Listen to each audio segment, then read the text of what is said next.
আম্মা, এই বাড়ি কামগুলো আমার দিয়ে না করে লয় না, আমার অনেক কষ্ট হয় আম্মা।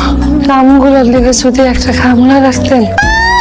নবীর জি কই কি এই টুকামি লিগে আবার কামলা রাখবো? হ্যাঁ এই কামলা রাখতে টাকা লাগে না? টাকা কে দিব? টাকা কি তোর বাপে দিয়ে দিব? হ্যাঁ তোর বাপে তো টাকার বস্তালে এই কবরে গিয়া ঘুমায় রইছে। আম্মা, আমার সত্যি খারাপ লাগতেছে।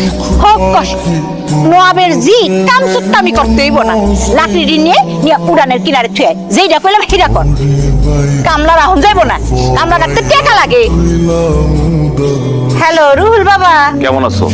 ভালো আছি বাবা। নীলুরে ফোনটা দাও তো একটু। ওহন আমার ওর লগে কি কথা কবি? নবজাদির বেটি এখনই ঘুম থেকে ডাইকা তুললাম। আর এইদিকে বাড়ির মেলা কাম, সব কাম আমি করতে করতে আমার কোমরে বেদনা ধরে গেছে গা।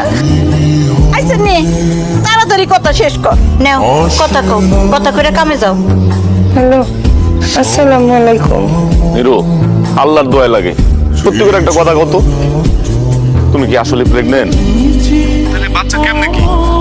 আমার তো মাথায় কাম করতেছে না। বিশ্বাস করেন, আমার এই পেটের সন্তান আপনার। আমি কিন্তু দেশে আইতাছি।